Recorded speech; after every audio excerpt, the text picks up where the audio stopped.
여선지자 드보라에 대해서 우리는 공부하고 있었습니다. 오늘 말씀 또 다시 한번 읽어보겠습니다. 4절 5절입니다. 준비되셨나요? 시작. 그때에 라피도세 아내 여선지자 드보라가 이스라엘의 사사가 되었는데 그는 에브라임 산지 라마와 베델 사이 드보라의 종려나무 아래에 거주하였고 이스라엘 자손은 그에게 나아가 재판을 받더라 라고 되어 있습니다. 자, 우리는 자아에 대한 공부를 지금 하고 있습니다. 그렇죠? 자아에 대한 공부를 하고 있는데 이 자아라는 거는요. 자아라는 건 언제 드러나느냐? 이거죠. 자아는 언제 드러나느냐? 첫 번째, 하나님이 우리 안에서 계시지 않고 자꾸 하나님이 비면 자꾸 내가 드러나게 된다라고 얘기를 했고, 그 다음에 두 번째, 하나님의 말씀이 우리에게 채워지지 않아도 우리는 자꾸 내가 드러나게 된다라고 얘기합니다. 여러분, 우리 그 교회 역사를 보면요. 성령 충만하다 그래서 막 불 받아가지고, 막 다 뒤집어지고 막 방언하고 치료하고 막 집회하고 그랬던 굉장히 많은 그 우리 신앙의 선배들이 있습니다. 그런데 그들이 성경을 읽어서 된 거 아니고 나무 뿌리를 뽑고 기도원 가서 막 주여 해서 막 목에서 피 터지고 이래가지고 열심히 기도해가지고 그들이 불 받아서 성령 체험하고 은사들을 이렇게 갖게 되었다 이거예요. 그런데 하나님의 말씀이 거기에 부재한 거예요. 하나님의 말씀이 부재하니까 결국 그들이 그 마음속에서 누가 드러난다고요? 그렇죠. 내가 드러난 거예요. 그래서 수없는 이단을 만들었어요.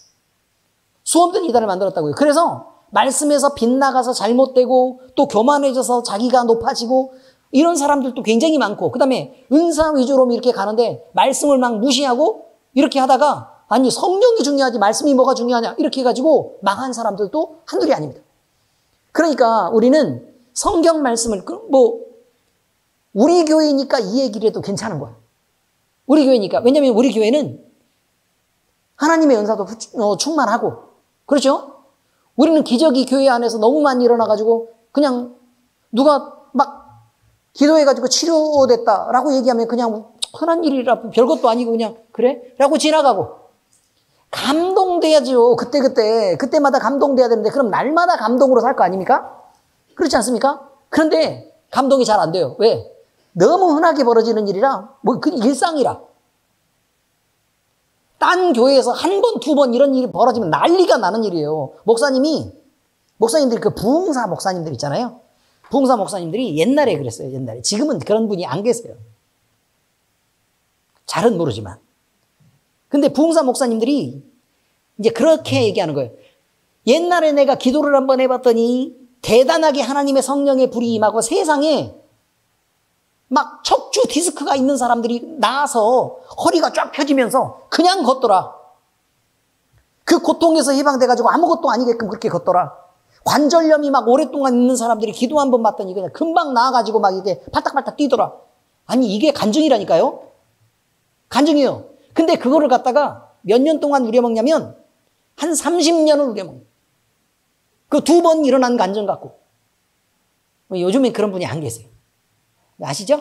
요즘엔 그런 분이 안 계세요. 왜냐면 그렇게 됐다 그렇게 막 기적이 일어났다 그러면 다들 이단 취급하니까 어디서 기적이 일어났다는 얘기도 못 하는 거예요. 그래서야 되겠는가? 성경이 라는 생각들을 늘 하게 됩니다. 아니 그러면요 우리한테는 무슨 소망이 있어? 그렇지 않습니까? 그런데 우리가 분명히 알아야 되는 내용이 있습니다. 분명히 알아야 되는 내용. 우리가 목사님들 같이 만나가지고 이제 얘기를 하는데요. 그런 얘기를 해요. 내가 30년간 목회를 계속 해왔는데 30년간 목회를 했다는 거는요. 목사 안수를 30살에 받으면 제일 먼저 받는 거예요. 30년간 목회를 했다는 건 적어도 60이란 뜻이에요. 적어도 60이란 뜻이에요. 그러니까 그렇게 목회 현장에서 복음을 들고 말씀을 전하고 이렇게 했던 경험을 가진 목사님들이 그런 얘기를 하더라는 거예요. 내가 복음을 막 뜨겁게 전하고 그 다음에 기도하면서 기적도 많이 일어났고 그러면서 회개하고 막 돌이키고 했던 사람들이 굉장히 많다는 거예요. 그런데 나중에 내가 이제 지금 와서 되돌아보니까 내가 정말 예수님을 믿는 사람인가라는 생각이 들더라는 거지. 예수님을 믿는 사람인가.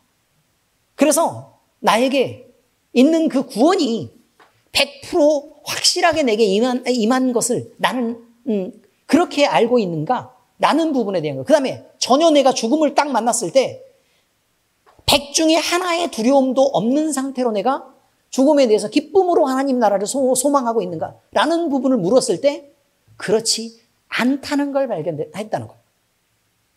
그렇지 않다는 걸 발견하게 됐다. 그러면 다시 되돌아서 생각해 보니까 그러면 내가 확신을 가지고 전했던 예수 그리스도와 구원과 그 복음은 과연 우리 성도들한테 어떻게 전해졌을 것인가? 라는 거죠. 나도 정확하지 않은 구원과 천국에 대해서 그들에게 만약에 내가 그렇게 전했다면 내가 지금까지 거짓으로 예수를 증거해 온 것이 아닌가? 라는 거예요. 어떤 의미인지 아시겠죠? 여러분은 구원의 확신을 어떻게 생각하시냐 이거를. 그런데 문제는 다른 데 있더라 그 말이죠. 사모님한테 그래서 궁금해서 물어봤대요. 당신은 지금 죽어도 하나님 나라에 대한 분명한 확신이 있어? 라고 물어봤더니 당연하지 않아? 그랬대요. 당연하지 않아? 그럼 누가 믿음이 더 좋은 거예요? 이제 우리 집사님이 단계에 대한 걸 아는 거야. 다시 얘기를 할게요. 여러분, 제가 그 전에 안다 라는 것에 대해서 얘기를 한 적이 있습니다. 안다. 근데 우리가 시청에 누구 해가지고 시청에 근무하는 그 김창식 씨 알아? 라고 얘기하면 사람들이 지나가다가 나 김창식 씨 알아. 누구 아들이잖아. 라고 얘기를 하면서 안다고 얘기를 한다 그 말이에요. 그런데요, 자기 아내한테 물어보는 거죠. 남편 김창식 씨가 어떤 사람이에요? 그러냐?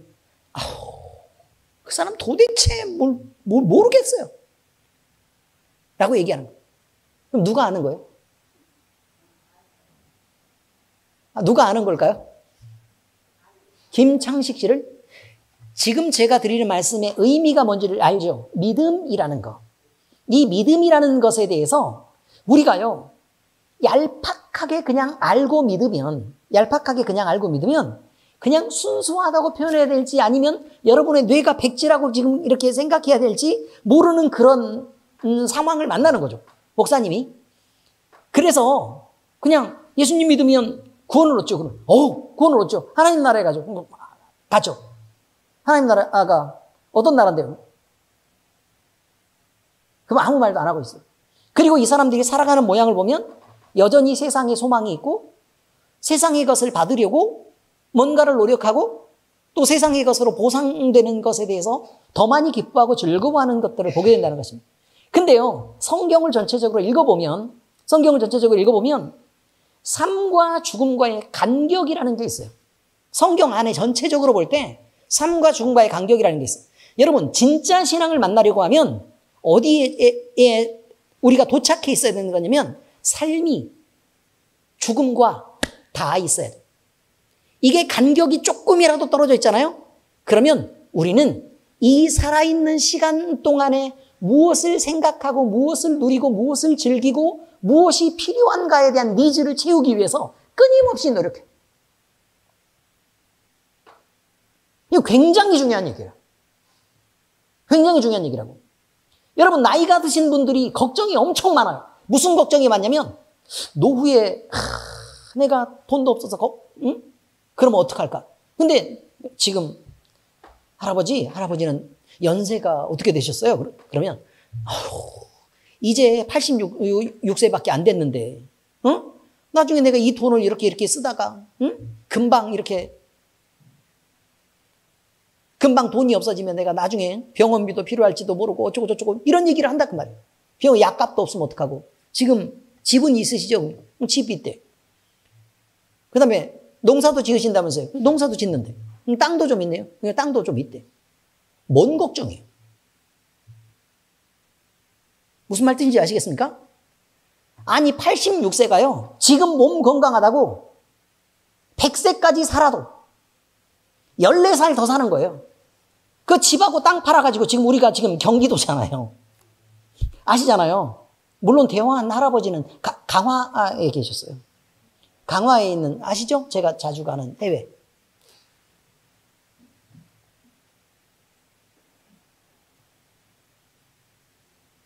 근데 이분이 자기의 죽음과의 거리가 너무 먼 거예요. 이해되세요? 무슨 말인지? 그러니까 이 사이에 필요한 게, 그러니까 죽음이 영원히 멀리 느껴지는 거야. 자기가 느낄 때.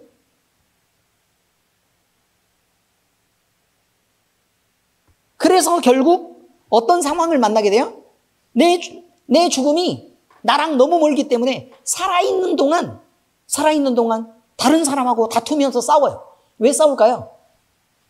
죽음이 뭐니까 내게 유리한 걸 차지하기 위해 싸워요. 내 자존심을 지키기 위해서. 근데 지금 당장 죽는다고 생각해봐요.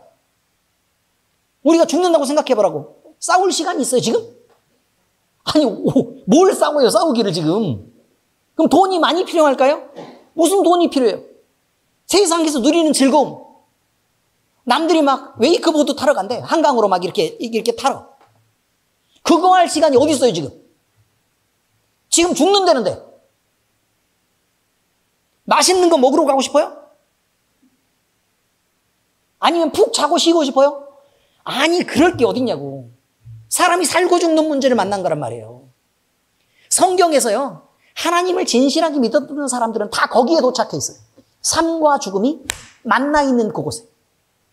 사도 바울의 삶을 보라. 사도 바울은 항상 어디에 붙어 있어요? 죽음에 붙어 있었던 사람이에요. 살아있지만 죽음에 붙어 있었던 사람이란 말이에요. 제가 시한부를 살아보니까 진짜 하나님 앞에 감사하게 된다고. 왜? 내 죽음이 매우 가까이 있다는 걸 내가 알게 됩니다. 그리고 나서 그 다음부터는 세상에 소망이 없게 된 걸 알게 됐다 그 말이에요. 그 전에요, 멋진 옷들 많이 입었어요. 아시잖아요? 막 다 찢어진 바지들 입고 막 그렇게 다녔던 거. 그런데요, 요즘 막 교회에 짓고 막 이렇게 공사하고 다니고 그럴 때 저 4장에 10만 원짜리 입어요. 4장에 10만 원짜리. 근데 그것도 이쁘고 또 반짝이 달렸다고 또 우리 장로님 또 그거 같이 입는다 그래서 4장에 8만 원짜리로 샀어요. 장로님은 싼 거 입어요. 4장에 8만 원. 같은 옷인데. 전 비싼 거 고급으로 입고 4장에 10만 원. 2만 원 저는 사기당했다고 생각하지 않아요. 더 비싸고 좋은 옷을 입는다. 5천 원만큼. 그렇게 생각해요. 왜냐하면 돈이 그 5천 원이 더 있는 것도 덜 있는 것도 더 비싼 게 지불하고 샀던 아니면 덜 지불하고 싸게 샀던 그게 중요하진 않아요. 멋진 옷을 입는 게 중요하진 않다고. 그럼 저 막 얼굴에 막 이렇게 막 여기저기 막 쇳가루 튀고 막 이렇게 용접 불똥 튀고 막 이랬을 때 막 우리 목사님 얼굴 막 어쩌고 저쩌고 했다고 막 걱정들 하셨죠. 근데 제가 그렇게 거기에 대해서 걱정하는 것처럼 보였어요? 아니었죠. 왜요? 안 보여요, 그런 게. 안 보인다고요. 왜요? 피부 좋으면 그거 어디다 써? 늙으면 다 쭈글쭈글해지고 다 검버섯 생기고 다 시커매지고 그렇게 할던데. 어차피 죽으면 썩을 거고. 애 껴서 어디다 써요? 그거를. 이거 봐요, 이거. 빨갛게 다 이렇게 올라왔죠. 저기 내려온 거에 대해서 우리 교인들은 엄청 신경 써요. 목사님, 열이 올라가지고 도저히 이거, 너무 빨개가지고, 막 이렇게, 어떻게 해요, 목사님? 이렇게 얘기하는데, 사실 저는 여기에 대해서 그렇게 신경 쓰지 않아요. 왜요? 별거 아니니까. 아니, 이게 중요하다고 생각이 전혀 들질 않으니까. 누구한테 이쁘게 보이겠어요? 여러분, 제가 이거 빨갛게 막 열이 오르고 막 해서 두피가 붓고 막 이렇게 머리에 비듬 떨어지고 그래서 여러분이 저를 사랑하지 않아요? 대답을 안 하네? 정확한 대답을 나는 들을 줄 알았어, 오늘. 더 안타까워서 더 많이 기도해 주실 거예요. 그리고 여전히 저를 사랑할 거예요.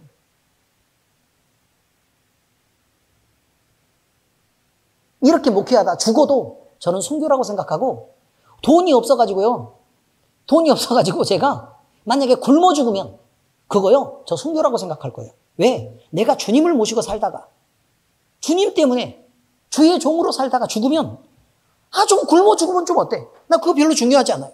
얼어 죽으면 어때? 별로 중요하지 않아요. 아파 죽으면 어때? 좀 아프다가 금방 하나님 나라에 가면 되는 거지. 여러분 제가 거짓말하는 것처럼 보여요?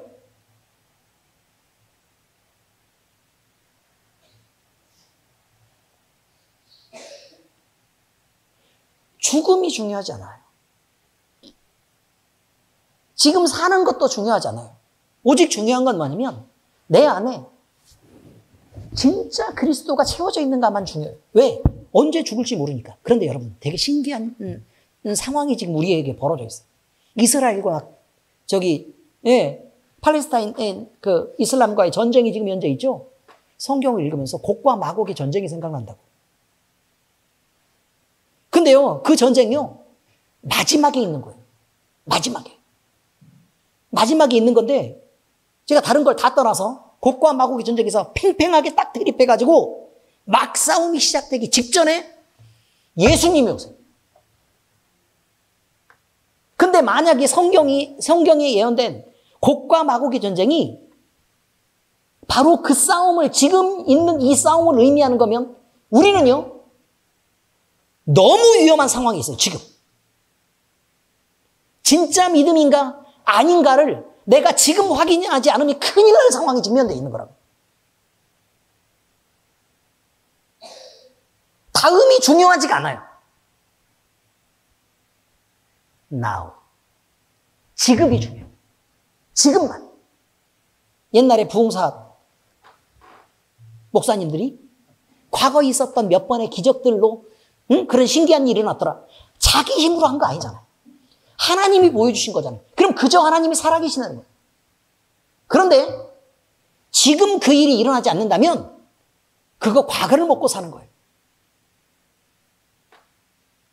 하나님이 지금 당신에게 충만한가? 라는 게 엄청 중요하고.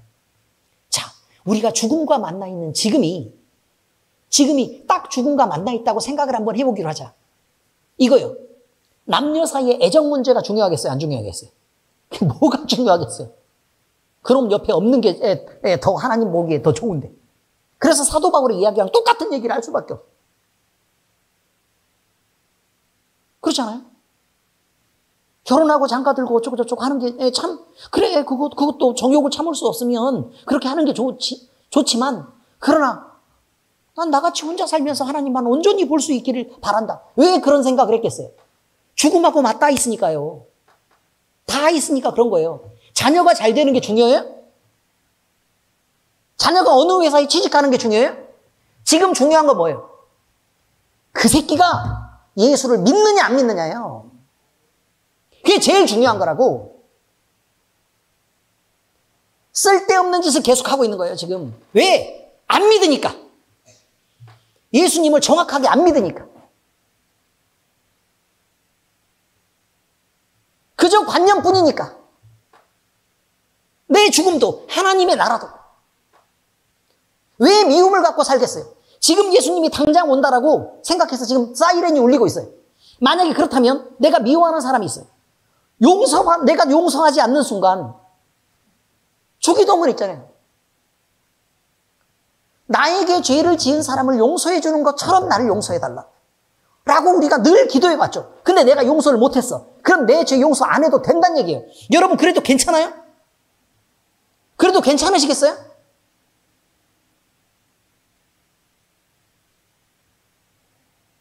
큰일 나요. 큰일 난다. 어떻게 이렇게 무감각할 수 있는 거예요? 왜냐하면 지금 대치에 있어요. 이스라엘과 팔레스타인이 지금 대치에 있다니까요? 그렇지 않아요? 오늘 저녁에 오면 어떡할 거고, 내일 아침에 예수님 오시면 어떡할 건데. 만약에 그게 성경이 예언한 곡과 마곡의 전쟁입니다.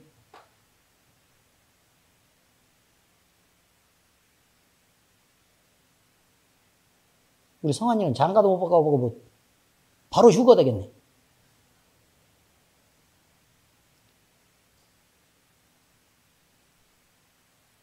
무엇을 가지는 것이 중요하지 않아요. 무엇을 누리는 것도 중요하지 않아요. 내 자존심도 전혀 중요하지 않아요. 그 상황이 안 돼서 그런 거예요. 그 상황이 안 돼서. 목사님이, 박정희 목사님이 저한테 그 얘기를 해주는 거예요. 옛날에 그 영화로도 만들어진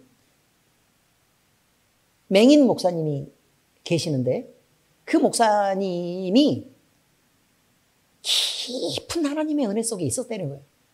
그런데 의학 기술이 조금씩 발달하더니 아니 수술을 받으면 안경을 쓰면 눈을 볼 수 있을 만큼 그런 기술이 발전됐다는 거예요, 이제. 그래가지고 수술을 받으면 낫는다고 얘기를 했대.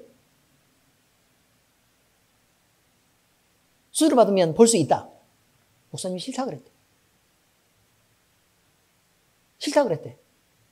내가 눈을 감고 있어서 만나는 하나님의 나라가 있는데 내가 만약에 눈을 뜨면 이것이 보이겠냐는 거야.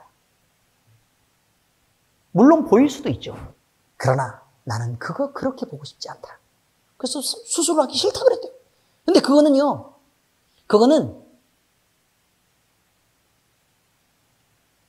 뭐가 싫어서 선택한 일이 아니에요. 좋아서 선택한 일이에요. 뭐가 좋아서요?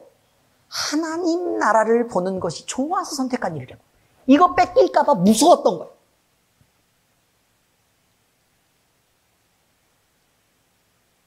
우리가 지금처럼 열정이 없고 지금처럼 뜨겁지 않아도 괜찮을까요?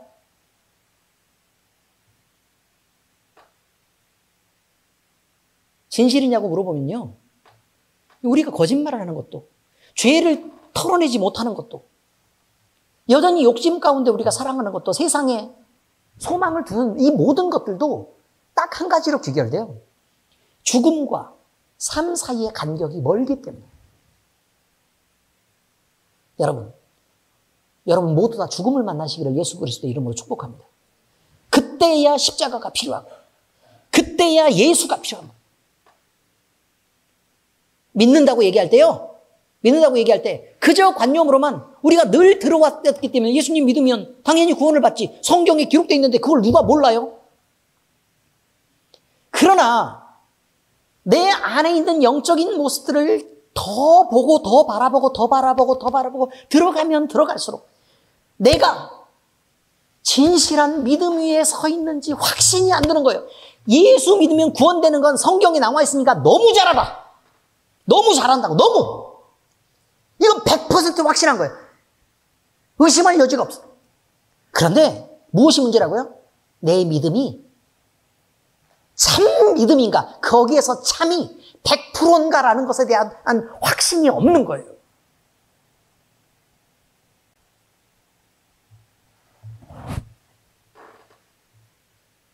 철없는 사람들은 그저 자기가 잘 믿고 있다고 생각해요. 완전하다고 생각해요. 그래서 자기 신앙에 대한 성찰도 없고 자기 신앙 안에 있는 예수 그리스도의 존재에 대한 고민도 없어요. 근데 제가 여러 번 얘기하죠. 생각하라. 더 깊이. 죄의 문제 속으로, 더 깊은 고민 속으로 빠져들어가야 한다. 안 그러면 예수가 없다고요. 그 껍데기에는 껍질 예수밖에 없어.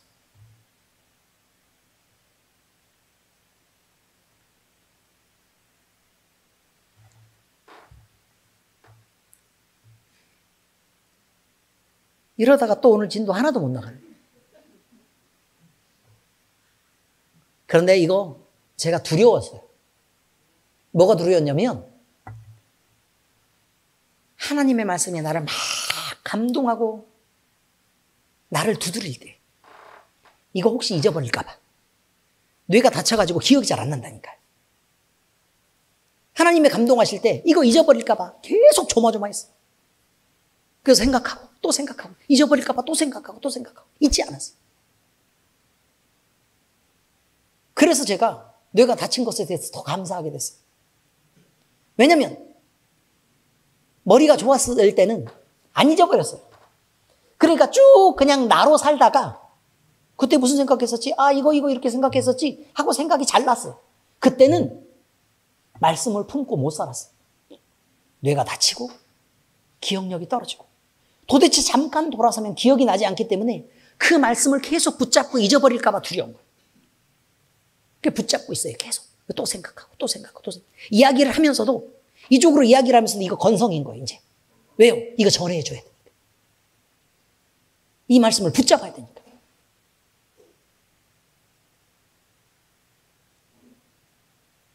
그래서 잊어버리기 전에 이렇게 기도할 때도 아니 우리 기도 얼마나 잘해요. 다들. 근데 저는 무슨 생각을 하고 있었다고요? 이 말씀을 계속 붙잡고 있는 거예요. 얼른 얘기를 하려고. 그 다음에 다른 얘기 못하고 얼른 얘기 못하는 거예요.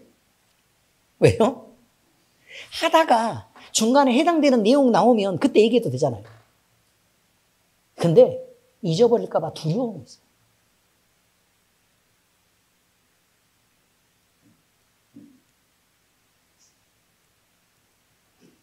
여러분이 듣는 말씀은 그런 말씀이에요.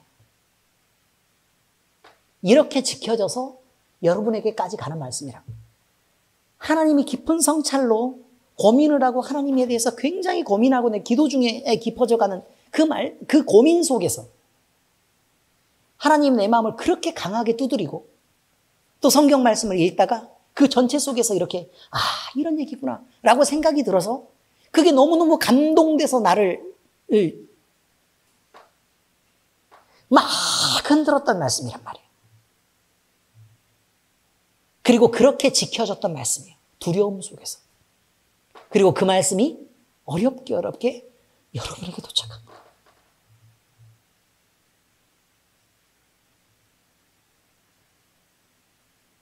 이거 귀한 줄 알아야 돼요. 자, 다음 얘기로 넘어가겠습니다. 오늘 진도 나가야 되니까. 우리 진도도 나가야 돼요.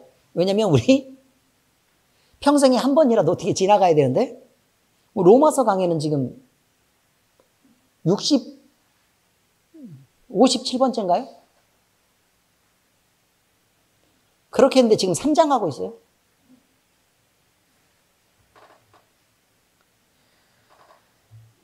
무슨 할 말이 그렇게 많을까? 그런데 성경을 이렇게 읽다 보면 너무 가슴 아픈 이야기들이 있고 너무 속상한 이야기가 있고 너무 미어지도록 하나님이 막 참으면서 이렇게 우리에게 보여주고 전달한 이야기가 있고 그러면서도 그 속에 간절히 흐르는 그 사랑의 이야기들이 있어요. 그걸 꼭 얘기하고 싶은 거예요. 우리에게요, 많은 기적들이 일어날 수 있어요, 여러분. 우리가 전도도 할 수 있어요. 근데 우리 주님이 우리를 가르친 거는 분명히 이거예요. 너 좋은 말로 그렇게 하지 마라. 듣기 좋은 말이나 아니면 좋은 언변을 갖고 그렇게 설득력 있는 말의 지혜로 하지 말아라. 분명히 성경은 그렇게 얘기하고 있어요. 성경이 얘기하는 건 사랑 위에 이 모든 것을 더하라였어요. 사랑 위에 더하라. 섬김도 사랑 위에 더해가야 되는 거예요. 하나님의 말씀도 여러분을 얘기할 때 내가 발음으로만 얘기하고 있고 성경의 뜻만 얘기하고 있으면 얼마나 모질게 얘기를 했을 수 있어요. 그런데요, 여러분, 제가 이 말씀을 여러분을 얼마나 사랑하는 마음이 있고 그 위에 얹어 있는 그 안타까움으로 여러분에게 전달하지 않으면 하나님을 정확하게 말하고 있지 않는 거란 말이에요. 그럼 여러분에게는 감동도 안 되고 여러분에게 위로도 안 될 거예요. 우리 은교가 한 말이 있어요. 말을 지긋지긋하게 안 들어요. 그리고 무슨 하나님의 말씀이라고 이렇게 얘기해주면 한다는 말이 뭐라 그러는 줄 아세요? 뭐 알긴 알겠는데요. 마음에 전혀 와닿질 않아요. 또 이렇게 얘기했어요. 저한테 직접 얘기한 거 본인한테 물어봐요. 엄마니까. 이가 잘 보이시는 집사님.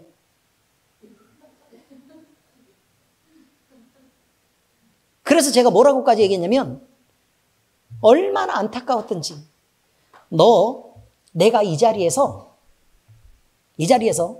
이렇게 경고했었다는 것은 절대로 잊지 마라. 다른 건 몰라도 이 자리에서 이렇게 경고한 사실만은 잊지 말아라.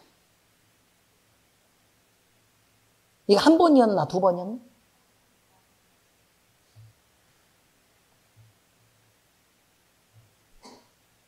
그렇게 얘기했어요. 그리고 그 일은 그대로 이루어졌어요. 경고했던 그대로. 그때 하나님의 마음이 전달됐어요. 근데 그러고 나서도 여전히 같은 사람이에요.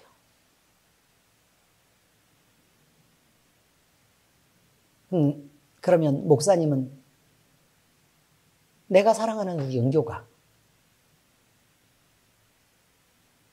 여전히 그 자리에서 계속 그렇게 있을 때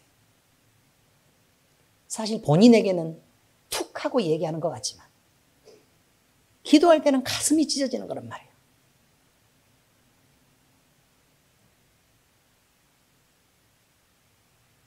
이 자식이 하나님을 그렇게 이런 태도로 만나도 괜찮은가? 사랑하는 우리 주님이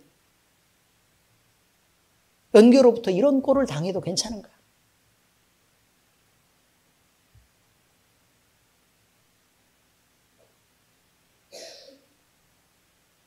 너무 속상하고 사실은 가슴이 아파요. 농담처럼 일부러 얘기하는 거예요. 왜?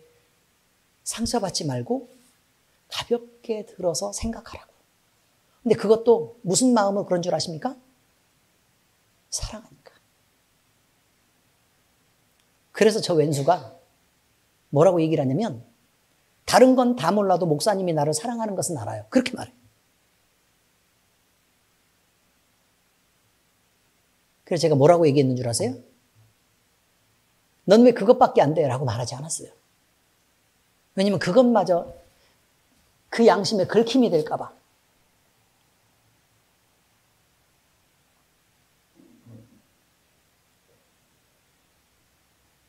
그래서 제가 뭐라 그랬는 줄 아세요? 그거라도 알았으니 됐다. 왜? 사랑을 알면 주님을 보는 것이거든요. 옳고 그름에 대해서 얘기를 못해도 사랑을 알면 우리 주님을 느끼는 것이거든.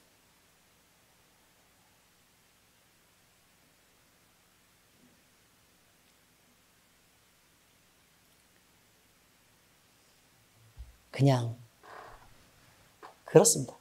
우리 모두 사랑 위에 모든 것을 더해 가시길 바랍니다.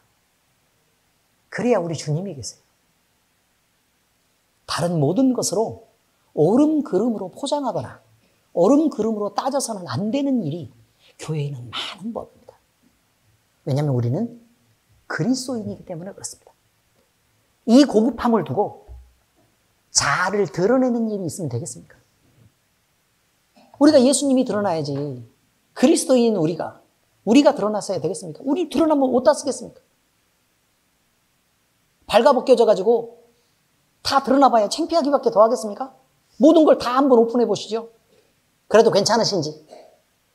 아니면 우리 버리고 예수님을 드러내는 것입니다. 예수님은 어떤 것을 드러내도 창피하지 않습니다.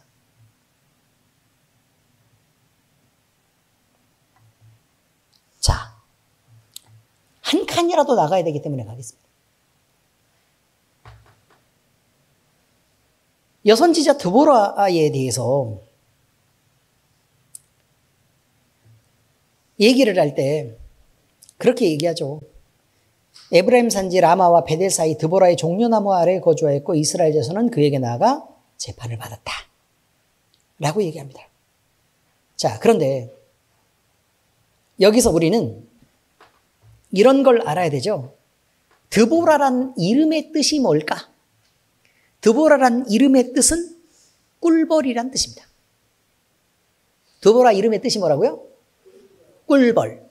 자, 그러면 하나님께서 드보라라는 사사를 세울 때 드보라라는 사사를 세울 때에 내비뒀다가 한 명을 뽑았겠습니까?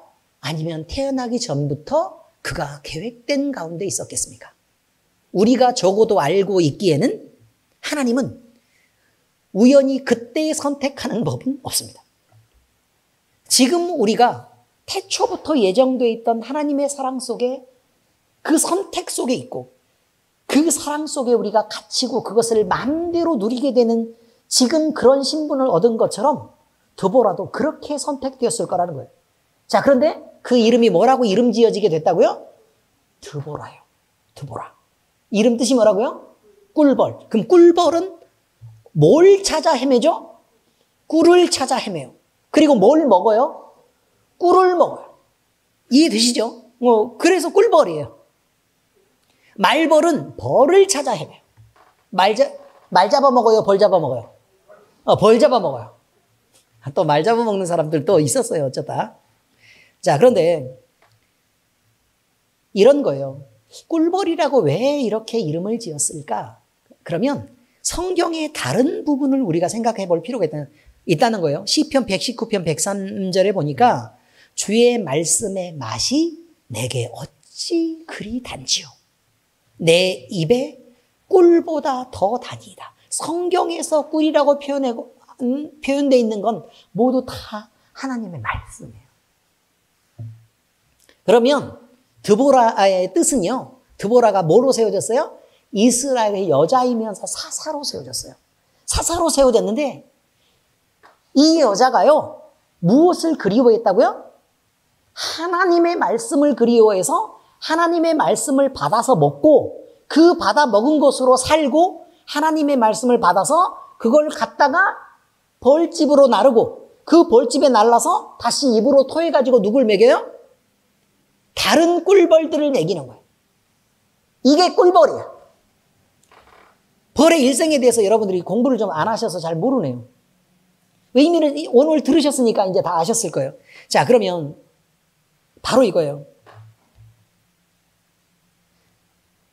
꿀벌이 꿀을 찾아 먹는 것은 상식이고요. 꿀벌은 꿀 외에는 다른 걸 먹으면 안 돼요. 여기까지도 이해되시죠? 우리가 이제 꿀벌처럼 살아야 된다는 것을 말하는 거예요. 그럼 우리 영혼 속에서요. 우리의 영을 살리는 거, 우리 육신을 살리는 건 여러 음식이겠지만 우리의 영을 살리는 건 무엇일까? 하나님의 말씀이라는 거예요. 하나님의 말씀. 그런데 하나님의 말씀이요? 정말 우리에게는 꿀처럼 달아요? 아니면 그냥 그저 어느 정도 좋아요? 아니면 어느 정도 감동적이고 그냥 괜찮은 편이에요? 아니면 말씀을 들을 때 조금 적당한 느낌이 있고 어쩌다가 좋은 말씀 하나가 발견되고 그래요? 어느 정도예요? 꿀처럼 달아요? 그렇게 대답 못 하신다. 바로 그거예요. 바로 여기서 오늘 제가 미리 했던 얘기가 나오는 거예요. 잊어버릴까 봐 미리 했던 얘기. 자, 우리가요, 만약에 빚쟁이들이 지금 찾아왔는데 1,000만 원을 받으러 찾아온 거예요. 그럼 다른 때 있었던 돈 1,000만 원과 그 빚쟁이들이 찾아왔는데 갑자기 아는 사람이 오더니 1,000만 원을 덥석 이렇게 주면서 이거 필요할 때 써 라고 얘기하는 그 1,000만 원과 같은 느낌일까요? 전혀 다른 느낌일까요? 전혀 다른 느낌이겠죠. 자, 그냥 우리가 일반적으로 그냥 평범하게 적당하게 배고프고 적당하게 배부른 상태에서 있는 빵 하나하고 아니면 한 23일 정도 굶었을 때 배고파서 죽을 것 같아서 막 이렇게 헤매고 있단 말이에요. 근데 우리는 금식한 거 아니고 밥이 없어서 그냥 굶었다 그 말이에요.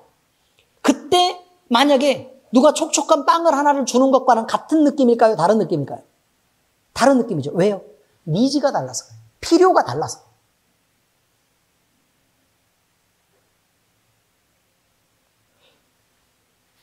우리에게 꿀이 달기 위해서는요, 단지 예를 들어, 우리가 생크림 빵을 잔뜩 먹다가 꿀만 이렇게 한 숟갈 이렇게 떠먹어봐요. 그러면 어떤 느낌이 들어요? 에이, 즐겁지 않죠. 오히려 더 독한 느낌이 들 거라.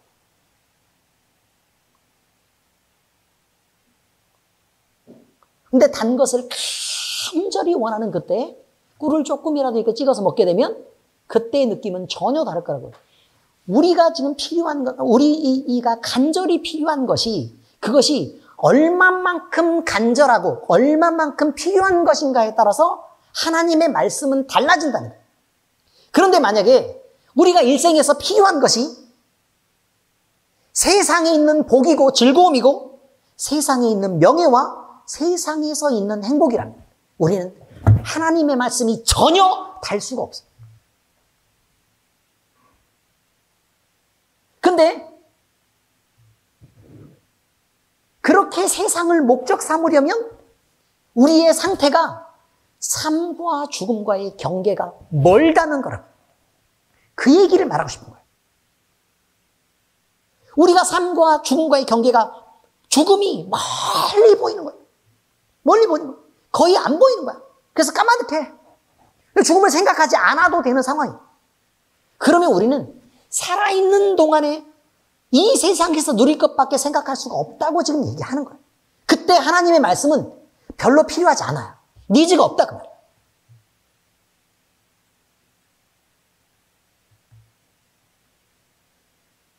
근데 우리가 죽음의 문턱까지 가 있어요, 지금. 그래서 삶과 죽음이 만나 있는 그 경계면에서 지금 이것을 넘을까 말까를 두려움으로 지금 바라보고 있는 상황. 그때 하나님의 말씀은 전혀 다르다는 거예요. 전혀 다르다. 어떻게 다를까? 이 말씀이요, 이거예요. 이 말씀을 내가 빨리 읽어야 돼. 왜?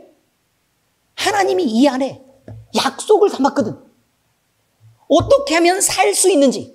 이 이후로는 영생이냐 영벌이냐의 지금 상황. 영생이냐 영벌이냐. 그리고 낭떠러져서 영원히 죽을 것이냐. 아니면 하나님 나라로 불려 올라가서 우리가 영원한 행복을 누릴 것이냐라는 그 경계면에 서 있는 거란 말이야. 그 경계면에서 우리가 그 끄트머리에서 그 낭떠러지, 이 까마득한 낭떠러지를 쳐다보는 거예요. 이렇게 쳐다봤더니 막 오줌이 마려워. 막 다리에 힘이 빠지고. 이해가 되셨어요? 어느 정도 상황인지? 막 발발발발 떨려서 막 어쩔 줄 모르는 상황이야. 그럼 그때 예수님을 믿으면 구원을 얻는다는 복음의 말씀이 있다 그 말이에요. 그런데 예수님을 믿으면 구원을 얻는 복음이 있는데 근데 내가 가만히 생각해 보니까 그러면 난 예수님 믿으니까 뭐 아무렇지도 않게 들어가자라고 썩 내딛어서 내 몸의 중심을 그 낭떠러지 위로 얹을 수 있어요? 여기서 이렇게 내딛을 수 있냐고 물어보는 거예요. 여러분이 믿고 있는 지금의 믿음으로 이렇게 내딛을 수 있냐고. 자신 있어요? 영원히 결정되는 건데?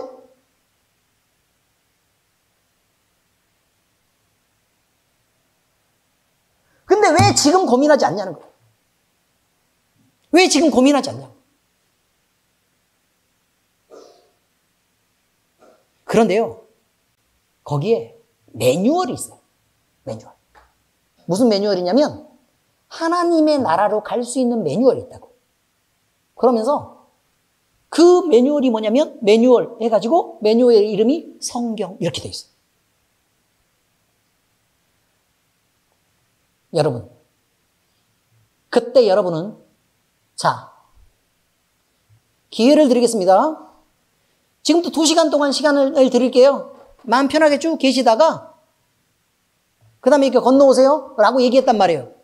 그럼 우리는 그 상황에서 두려움이 생겨요 안 생겨요? 생기죠. 근데 옆에 매뉴얼이 있어. 성경이 있단 말이에요. 그럼 어떻게 하시겠어요 여러분? 내가 성경을 읽었어도 지금 어떻게 해요? 부지런히 그 구원의 방법을 찾아가지고 헤매지 않겠냐고. 어떻게 해야 정확하게 예수를 믿는 것인지, 그 예수를 믿는다는 건 어떤 의미인지, 하나님이 요구하시는 기준이라는 건 어떤 건지 막 찾지 않겠냐고. 그때 하나를 발견했어. 그럼 어떻겠어요 여러분 느낌이? 꿀하고 지금 비교할 게 있냐고 지금. 그 얘기를 말하는 거예요. 우리의 삶과 죽음이 한 점에 붙어 있을 때, 한 점에 붙어 있을 때 말이에요. 그 한 점에 붙어 있을 때 성경은 영생과 영벌을 결정하는 매뉴얼이란 말이에요.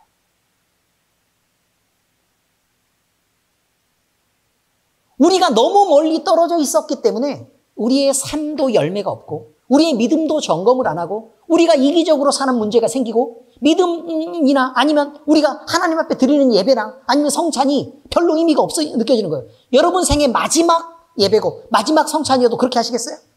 아니잖아요.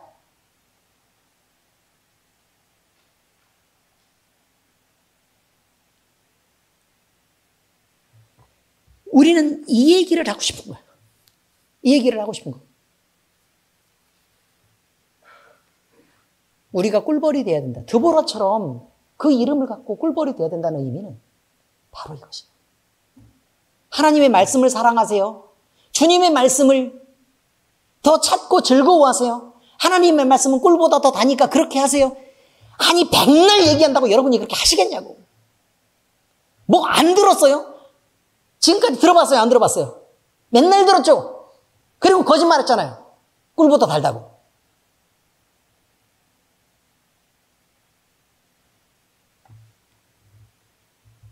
우리는 우리가 가진 지금 상태에 대한 성찰이 있어야 돼요. 지금 상태. 두렵고 떨림으로 그걸 바라볼 줄 알아야 돼요. 지금 내가 내 자신을 못 보면 난 기회가 없을지도 몰라요. 제가 지금 죄의 고백에 대해서 굉장히 깊은 묵상을 하고 있다고 제가 말씀드렸을 거예요. 맞습니까? 제가 얘기한 적 있죠? 근데 왜 그렇게 한다고 얘기했어요? 하나님이 내게 이런 간절함을 주시는 기회가 내 평생의 마지막일지 몰라서요. 어떤 간절함도 나중에는 그러면 그래 죄가 있을 수 있지 라고 그냥 넘어가고 그냥 우리가 회개하면 되지 라고 쉽게 생각하고 넘어가는 그런 때에 그냥 그런 마음이 닳고 달아서 그런 상태로 내가 하나님의 말씀을 대할까 봐 두려움. 지금 하나님이 내 죄를 바라보게 하는 그때의 나는 지금이 마지막 기회라고 생각하고 이것을 반드시 해결하고 싶은 거예요.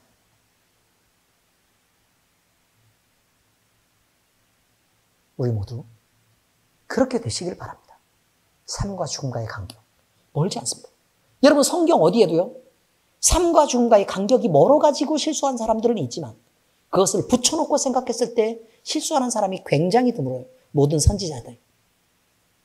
그리고 하나님 앞에 은혜를 받은 모든 사람들은 모두 다 하나님의 나라를 소원하고 있었어요. 그거는 내 살아있는 동안에도 내가 이미 죽음에 들어가 있는 것처럼 정확하게 밀착해 있었다는 사실을 우리는 잊지 말아야 된다는 것입니다. 기도하겠습니다. 하나님 아버지 감사합니다. 우리에게 삶과 죽음 그리고 그 간격에 대해서 생각할 수 있게 하시고 우리가 세상을 소원하고 세상을 바라는 이 모든 것들이 어디에서부터 오는 것인지 또 죄를 고백하지 못하고 우리가 우리의 편을 들며 하나님의 마음을 얼마나 아프게 했던 생활을 그렇게 살아왔던 것이 그 원인이 무엇인지 우리는 삶과 죽음의 간격을 통해서 오늘 한번 생각해 보았습니다. 아버지 하나님 이 귀한 말씀을 주셔서 감사하고 우리 마음을 이렇게 감동하셔서 감사를 드립니다. 하나님의 그 거룩한 이름에 영광을 올려드립니다. 아버지 하나님, 우리가 이제 삶과 죽음의 그 하나로 접촉하는 그 접촉점에 서서 우리의 신앙을 보고 점검할 수 있도록 주께서 은혜 베풀어 주시고 하나님의 말씀을 대할 때에도 지금 살아있는 것이 전부가 아니라 우리의 죽음의 모든 순간을 가까이 붙여놓고 주의 말씀을 받아들이고 생각하는 자들 모두 될 수 있도록 하나님이 우리에게 은혜를 베풀어 주시옵소서. 그때에 우리가 우리의 필요를 느낄 것이고 그때에 우리는 우리 주님을 바로 바라볼 것이며 그때에 비로소 우리가 우리의 죄의 짐을 벗고 주님을 온전하게 섬길 수 있을 것입니다. 아버지 하나님 우리에게 찾아오시고 온전히 주의 나라를 이루시옵소서. 살아계신 우리 주 예수 그리스도의 이름으로 감사하며 기도합니다. 아멘.